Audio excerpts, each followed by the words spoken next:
सलमा आज इतने गुस्से में क्यों हो? बस यार क्या बताऊं, आज दुनिया के सारे मर्दों पे मुझे इस कदर गुस्सा है, दिल कर रहा है कि सब मर्दों को इकट्ठा करके फ्राई पैन में डाल के ना उनका अंडा घोटाला बना दूं। क्यों भाई, ऐसा क्या हो गया? बाहर निकलो तो सारे मर्द ऐसे देखते हैं जैसे आप इस कुर्राए अर्ज की पहली औरत हैं, और सारे मर्द ऐसे घूरते हैं कि जैसे आपको इंसान नहीं किसी और सहारे की मखलूक है। तौबा है इन मर्दों की हरकतों पर और उनकी गंदी नजरों पर। अच्छा छोड़ो भी, रोजे में गुस्सा नहीं करते।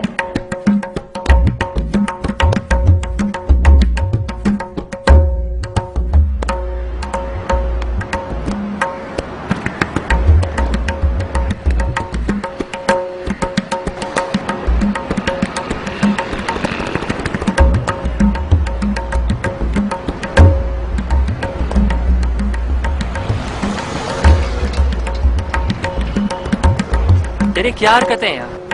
क्यों, क्या हुआ? क्या हुआ यार? कम से कम रमजान के महीने का तो एहतराम कर लो। इवन ये चीजें तो आम दिनों में इतनी गलत है, और तुम लोग रोजे में भी। क्या तू हर वक्त मौलाना बन के शुरू हो जाता है यार? यार बात मौलाना बनने की नहीं है, ये बात हर शख्स अच्छी तरह जानता है, हर मुसलमान अच्छी तरह जानता है कि ये गलत है, और तुम लोग भी जानते हो। सब कुछ जानते हुए भी गलत हरकतों में लगे हुए हो, ये गुनाह है यार। अच्छा यार, अब लेकर देना बन गया तो तैयारी है वैसे। तुमने वैसे उसके बीकॉम के तो कब के बहुत पहले से कोशिश यही कर रहे हैं कि आगे बढ़े। यार तुम लोग फिर वही हरकतें कर रहे हो। भाई, हम उसे छेड़ तो नहीं रहे ना, कुछ छेड़ भी नहीं रहे, फिर क्या मसला है? मेरे भाई, रोजा सिर्फ भूखे रहने का नाम नहीं है। रोजा सिर्फ पेट का नहीं होता, बल्कि जिस्म के हर एक हिस्से का होता है। तुम्हारी निगाहों का और तुम्हारी जुबान का भी रोजा होता है। कभी कुरान पाक को ठीक से स्टडी करो तो पता चले ना कि सूरह नूर में अल्लाह पाक ने मोमिन बंदों को निगाहें नीचे रखने का हुक्म दिया है, मगर कसूर तुम लोगों का भी नहीं। अल्लाह पाक ने मोमिन बंदों को हुक्म दिया है। क्या मतलब, हम मोमिन नहीं है? यार तुम्हारा ईमान तो उस वक्त तक मुकम्मल नहीं होता जब तक लड़की को नजर नजर में घर तक ना पहुंचा दो। अब ऐसी भी बात नहीं, हमें पता है कि गलती हमारी है। शुक्र है कि तुम्हें अपनी खता का एहसास तो हुआ।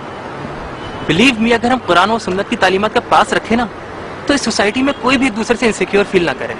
मगर आजकल के दौर में ये सब तालीम देने वाला भी तो कोई नहीं। कैसी बातें करते हो यार? आजकल तो हर चीज किताबों में मौजूद है।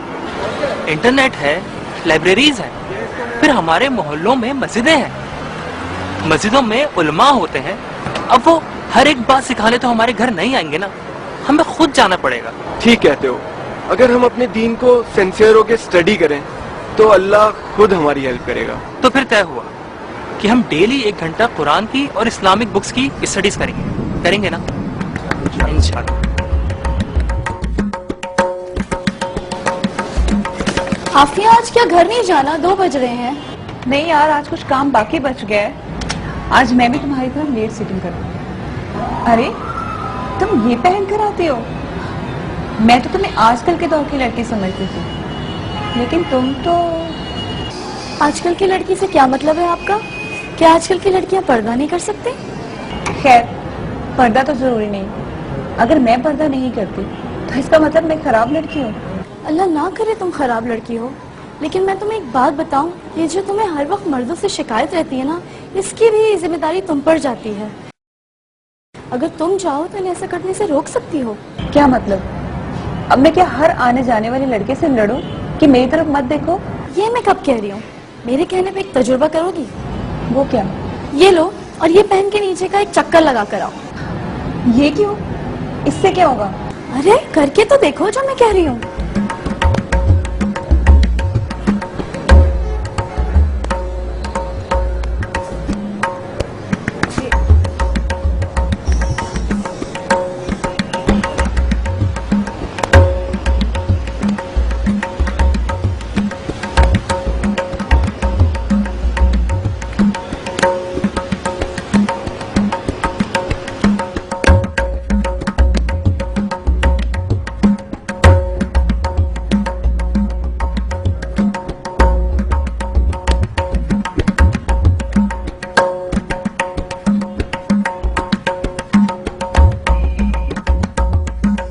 क्यों, देखा लोगों ने? अब भी देखते कैसे? उनको मेरा चेहरा ही नजर नहीं आ रहा था। कुछ लोग तो मुझे ऐसे देख रहे थे कि जैसे अभी मैं उनके लिए अबाया हटा दूंगी। लेकिन एक बात है, मैंने इसमें खुद को बहुत सिक्योर फील किया। یہی تو فائدہ ہے اس کا، نہ صرف آپ محفوظ ہو جاتے ہیں بلکہ مرد بھی گناہ کرنے سے بچ جاتے ہیں۔ سوچو تم کتنے سکون سے گھوم کر آ گئی، اور یہی فائدہ سمجھ لو اس کا۔ اور ہمارے رب نے واضح طور پہ قرآن شریف میں پردے کا حکم دیا ہے اور شرم و حیا کی تلقین کی ہے۔ تم ایک کام کرو، سورہ نوح کی آیت نمبر 31 کی اچھی طرح اسٹڈی کرو، اس سے تمہیں بہت کچھ سمجھ آ جائے گا، اور میں کل تمہیں اور بھی ریفرنسز لا دوں گی۔ تو میرا ایک کام کرو گی پلیز؟ کہو۔ مجھے ایسا ہی ابایا چاہیے، میں تمہیں اس کے پیسے دوں گی۔ تم اتنا بدل رہی ہو تو میری طرف سے تمہیں گفٹ ہوگا۔ قل للمؤمنين يغضوا من أبصارهم ويحفظوا فروجهم ذلك أزكى لهم إن الله خبير بما يصنعون۔ آپ مومن مردوں سے فرما دیں کہ وہ اپنی نگاہیں نیچی رکھا کریں اور اپنی شرم گاہوں کی حفاظت کیا کریں، یہ ان کے لیے بڑی پاکیزہ بات ہے۔ بے شک اللہ ان کاموں سے خوب آگاہ ہے جو یہ انجام دے رہے ہیں۔ اور آپ مومن عورتوں سے فرما دیں کہ وہ بھی اپنی نگاہیں نیچی رکھا کریں اور اپنی شرم گاہوں کی حفاظت کیا کریں اور اپنی آرائش و زیبائش کو ظاہر نہ کیا کریں سوائے اسی حصے کے جو اس میں سے خود ظاہر ہوتا ہے، اور وہ اپنے سروں پر اوڑھے ہوئے دوپٹے اور چادریں اپنے گریبانوں اور سینوں پر بھی ڈالے رہا کریں، اور وہ اپنے بناؤ سنگھار کو کسی پر ظاہر نہ کیا کریں سوائے اپنے شوہروں کے یا اپنے باپ دادا یا اپنے شوہروں کے باپ دادا کے یا اپنے بیٹوں یا اپنے شوہروں کے بیٹوں کے یا اپنے بھائیوں یا اپنے بھتیجوں یا اپنے بھانجوں کے یا اپنی ہم مذہب مسلمان عورتوں یا اپنی مملوکہ باندیوں کے یا مردوں میں سے وہ خدمتگار جو خواہش و شہوت سے خالی ہوں یا وہ بچے جو کم سنی کے باعث ابھی عورتوں کی پردے والی چیزوں سے آگاہ نہیں ہوئے، یہ بھی مستثنا ہیں۔